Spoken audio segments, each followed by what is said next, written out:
never wanted you to know. Not about the real history, not about what powers this world, not about who truly pulls the strings.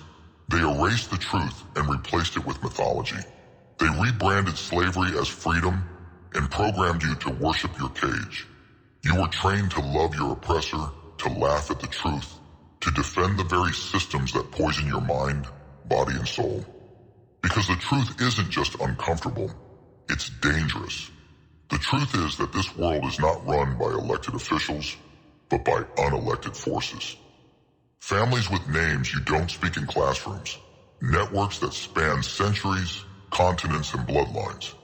They own the money, the media, the medicine, the education, and the entertainment. They create culture, not reflect it.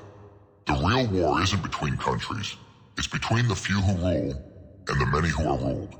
They keep you divided by race, by politics, by gender, by labels. Because if you ever united, their game would end overnight. So instead, they distract you with Netflix, with TikTok, with sports, with identity wars, with drama that means nothing. Bread and circuses, the same strategy used in Rome before it fell. And all the while, they continue their ritual, feeding off your energy, feeding off your fear, feeding off your silence. You think you're free because you can vote? Because you can post selfies? Because you can choose between iPhone or Android? That's not freedom. That's consumer slavery. You don't own your land. You don't print your money. You don't even own your attention anymore. They've hijacked your dopamine, hijacked your kids, hijacked your soul with invisible chains. Look at what they normalize: degeneracy, addiction, gender confusion, mental illness as identity, violence as entertainment, truth as hate speech. And look at what they censor: faith, family, discipline, self-sufficiency, anything that makes you powerful. They invert everything because they serve an inverted force. This is not just about money.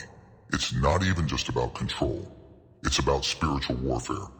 Because beneath all of it, the politics, the prophets, the propaganda, is something older than civilization itself. A force that has worn many names throughout history: Moloch, Baal, Nimrod, Saturn, Lucifer. It's not a metaphor. It's not superstition. It's not a fairy tale.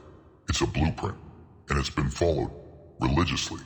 They sacrifice children, literally and symbolically. They harvest energy through trauma and fear. They mock divinity. They mimic creation. And now they seek to replace humanity altogether. Why do you think they push transhumanism, digital ID, smart cities, AI overlords, lab-grown meat, wombs without women, a cashless system that can shut you off with one button? They're not upgrading you. They're deleting you and replacing you with something programmable. The goal isn't to kill you. It's to erase your soul and rewire you into obedient code. And the worst part? They've convinced you it's progress. They told you tradition was oppression. They told you faith was delusion. They told you the earth was random, your life was meaningless, and your purpose was consumption. But the truth? The truth is that you are divine. You were born with power. You were created with intention. And the entire system is built to make you forget that. Because a person who remembers their true power can't be controlled. So now the question is, will you keep scrolling? Will you go back to sleep? Will you defend the system that enslaves you? Or will you rise? Will you unplug from the matrix? Will you reclaim your mind, your body, your spirit? Will you walk away from the lie and stand in the fire of truth? This is more than a wake-up call. This is a line in the sand. Good versus evil. Freedom versus enslavement.